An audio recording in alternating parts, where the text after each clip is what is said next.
आप सभी को प्रेज द लॉर्ड। आज हम भजन संहिता और उसके 21 चैप्टर से बाइबल रीडिंग स्टार्ट करेंगे और उसके बाद लूका रचित सुसमाचार और उसके 8 चैप्टर तक बाइबल रीडिंग करेंगे। मैं फ्रांसिस जोसेफ और मेरी पूरी टीम की तरफ से मैं आप सभी का बाइबल रीडिंग हिंदी ऑडियो में स्वागत करता हूँ। आइए हम प्रार्थना में चलें। सर्वशक्तिमान पिता परमेश्वर, आपका धन्यवाद करते हैं प्रभु कि खुदा आपने हमें संभाला, अपनी हिफाजत में रखा।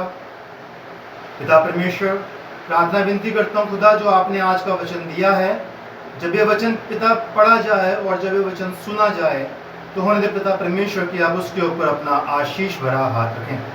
इस प्रार्थना को मांगते हैं यीशु मसीह के सच्चे और जिंदे नाम से, आमीन। भजन संहिता और उसका 21 चैप्टर।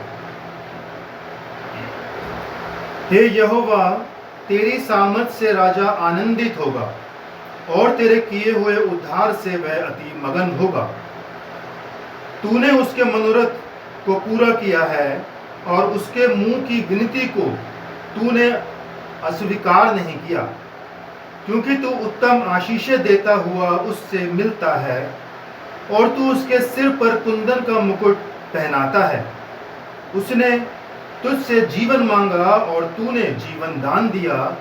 तूने उसको युगानुयुग का जीवन दिया है। तेरे उद्धार के कारण उसकी महिमा अधिक है। तू उसको वैभव और ऐश्वर्य से अभूषित कर देता है, क्योंकि तूने उसको सर्वदा के लिए आशीषित किया है। तू अपने सम्मुख उसको हर्ष और आनंद से भर देता है, क्योंकि राजा का भरोसा यहोवा के ऊपर है और परम प्रधान की करुणा से वह कभी नहीं टलने का। तेरा हाथ तेरे सब शत्रुओं को ढूंढ निकालेगा। तेरा दाहिना हाथ तेरे सब बैरियों का पता लगा लेगा। तू अपने मुख के सम्मुख उन्हें जलते हुए भट्टे के समान जलाएगा। यहोवा अपने क्रोध में उन्हें निगल जाएगा और आग उनको भस्म कर डालेगी। तू उनके फलों को पृथ्वी पर से और उनके वंश को मनुष्यों में से नष्ट करेगा, क्योंकि उन्होंने तेरी हानि ठानी है। उन्होंने ऐसी युक्ति निकाली है जिसे वह पूरी ना कर सकेंगे, क्योंकि तू अपना धनुष उनके विरुद्ध चढ़ाएगा और वह पीठ दिखाकर भागेंगे। हे यहोवा, अपनी सामर्थ्य में महान हो। हम गा गा कर तेरे पराक्रम का भजन सुनाएंगे। इसके बाद हम पढ़ेंगे लूका रचित सुसमाचार और उसका 8 चैप्टर। इसके बाद वह नगर नगर और गांव-गांव प्रचार करता हुआ और परमेश्वर के राज्य का सुसमाचार सुनाता हुआ फिरने लगा। और वह 12 उसके साथ थे और कुछ स्त्रियां भी थीं जो दुष्ट आत्माओं से और बीमारियों से छुड़ाई गई थी। और वह ये हैं मरियम जो मगदलीनी कहलाती थी, जिसमें से 7 दुष्ट आत्माएं निकाली थी, और हेरोदेस के भंडारी खूजा की पत्नी योन्ना और सुसुसना और बहुत सी अन्य स्त्रियां, ये अपनी संपत्ति से उसकी सेवा करती थीं। जब बड़ी भीड़ इकट्ठी हुई और नगर नगर के लोग उसके पास चले आते थे, तो उसने दृष्टांत में कहा, एक बोने वाला बीज बोने निकला, बोते हुए कुछ मार्ग के किनारे गिरा और रौंदा गया, और आकाश के पक्षियों ने उसे चुग लिया। कुछ चट्टान पर गिरा और उपजा, परंतु तरी न मिलने से सूख गया। कुछ झाड़ियों के बीच में गिरा और झाड़ियों ने साथ साथ बढ़कर उसे दबा दिया। कुछ अच्छी भूमि पर गिरा और उगकर 100 गुना फल लाया। ये कहकर उसने ऊंचे शब्द से कहा, जिसके सुनने के कान हो वह सुन ले। उसके चेलों ने उससे पूछा कि इस दृष्टांत का अर्थ क्या है। उसने कहा, तुमको परमेश्वर के राज्य के भेदों की समझ दी गई है, पर औरों को दृष्टांतों में सुनाया जाता है, इसलिए कि वह देखते हुए भी ना देखे और सुनते हुए भी ना समझे। दृष्टांत का अर्थ यह है, बीज परमेश्वर का वचन है। मार्ग के किनारे के वह हैं जिन्होंने सुना, तब शैतान आकर उनके मन में से वचन उठा ले जाता है कि कहीं ऐसा ना हो कि वे विश्वास करके उद्धार पाए। चट्टान पर के वह हैं कि जब सुनते हैं तो आनंद से वचन को ग्रहण तो करते हैं, परंतु जड़ न पकड़ने से वह थोड़ी देर तक विश्वास रखते हैं और परीक्षा के समय बहक जाते हैं। जो झाड़ियों में गिरा, ये वह है जो सुनते हैं पर आगे चलकर चिंता और धन और जीवन के सुख विलास में फंस जाते हैं और उनका फल नहीं पकता। पर अच्छी भूमि में के वे हैं जो वचन सुनकर भले और उत्तम मन में संभाले रहते हैं और धीरज से फल लाते हैं।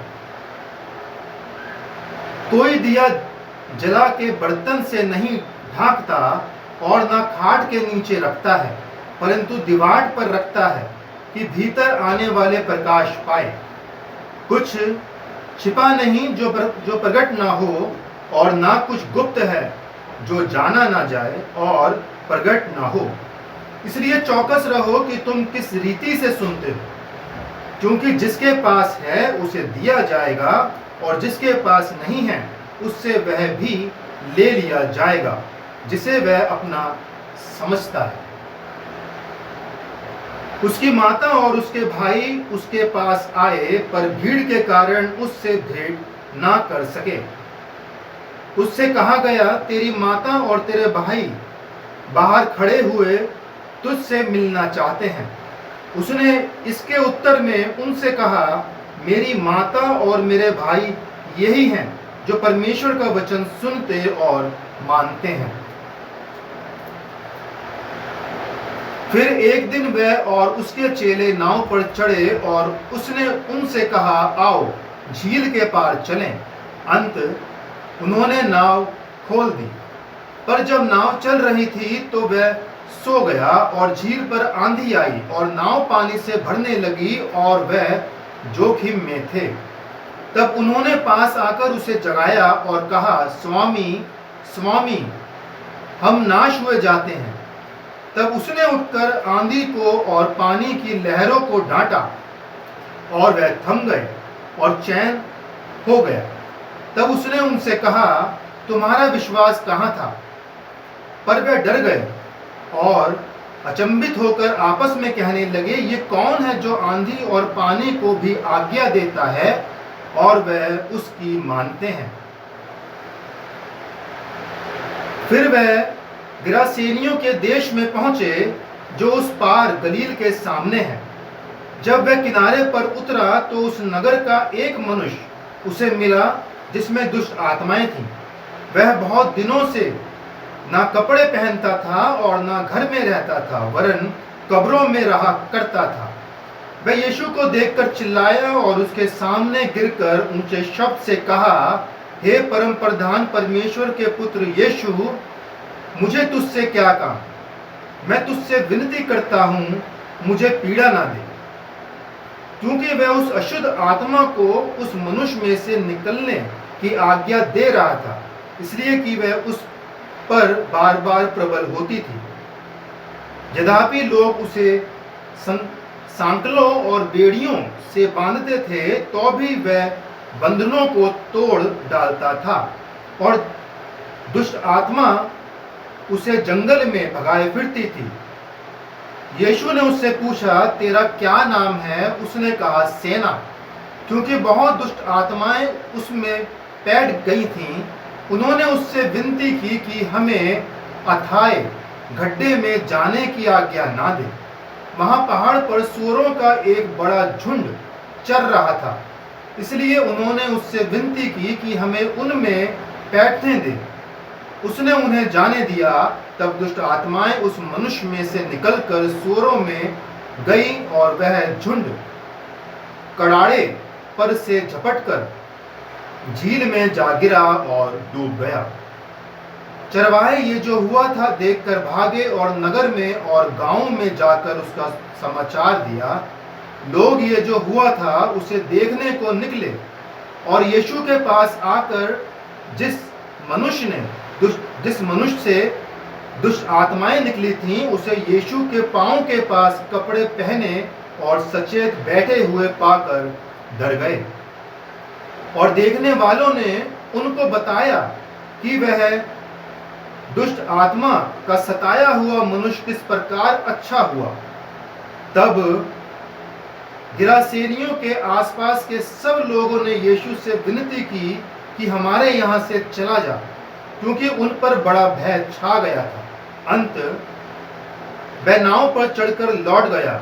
जिस मनुष्य में से दुष्ट आत्माएं निकली थीं वह उससे विनती करने लगा कि मुझे अपने साथ रहने दे, परंतु यीशु ने उसे विदा करके कहा, अपने घर को लौट जा और लोगों से बता कि परमेश्वर ने तेरे लिए कैसे बड़े बड़े काम किए हैं। वह जाकर सारे नगर में प्रचार करने लगा कि यीशु ने मेरे लिए कैसे बड़े बड़े काम किए। जब यीशु लौटा तो लोग उससे आनंद के साथ मिले, क्योंकि वह सब उसकी बाट जो रहे थे। इतने में याईर नामक एक मनुष्य जो आराधनालय का सरदार था आया और यीशु के पांव पर गिर के उससे विनती करने लगा कि मेरे घर चल, क्योंकि उसके 12 वर्ष की एक लौती बेटी थी और वह मरने पर थी। जब वह जा रहा था तब लोग उस पर गिरे पड़ते थे। एक स्त्री ने जिसको 12 वर्ष से लहू बहने का रोग था और जो अपनी सारी जीविका वैद्यों के पीछे व्यय कर चुकी थी तो भी किसी के हाथ से चंगी ना हो सकी थी, पीछे से आकर उसके वस्त्र के आंचल को छुआ और तुरंत उसका लहू बहना बंद हो गया। इस पर यीशु ने कहा, मुझे किसने छुआ?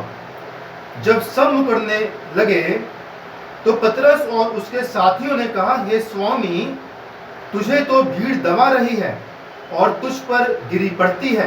परंतु यीशु ने कहा, किसी ने मुझे छुआ है, क्योंकि मैंने जान लिया है कि मुझ में से सामर्थ्य निकली है।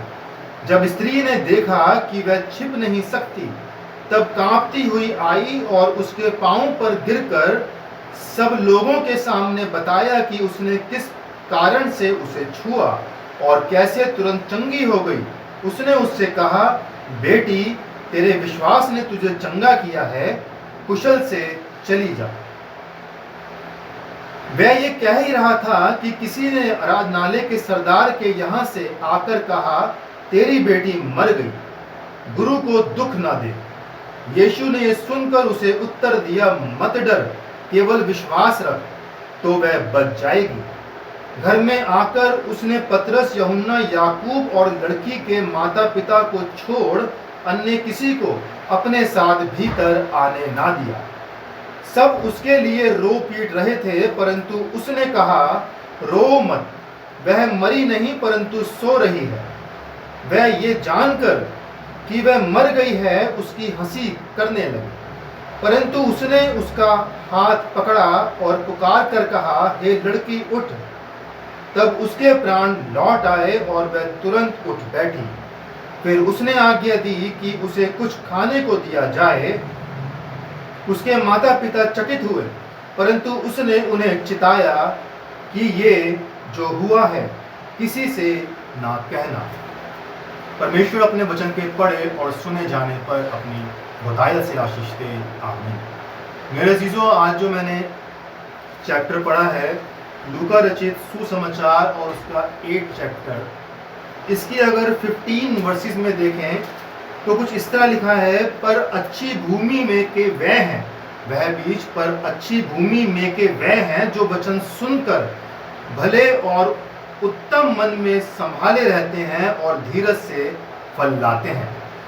मेरे अजीजों, ये जो 15 वर्सेस मैंने पढ़ी है आपके सामने 8 चैप्टर की, वचन हम सुनते ज़रूर हैं, हम चर्चों में ज़रूर जाते हैं, पास्टर जो वचन पढ़ते हैं, जो सरमन देते हैं, या जो हम खुद घर में पढ़ते हैं, हम सुनते हैं, लेकिन सुनने के बाद हमको उस वचनों पर चलना भी चाहिए। क्योंकि मेरे अजीजों, हमें वह अच्छा फल लाना है, हमें उस अच्छे बीज की तरह बनना है जो बीज अच्छी भूमि पर गिरा।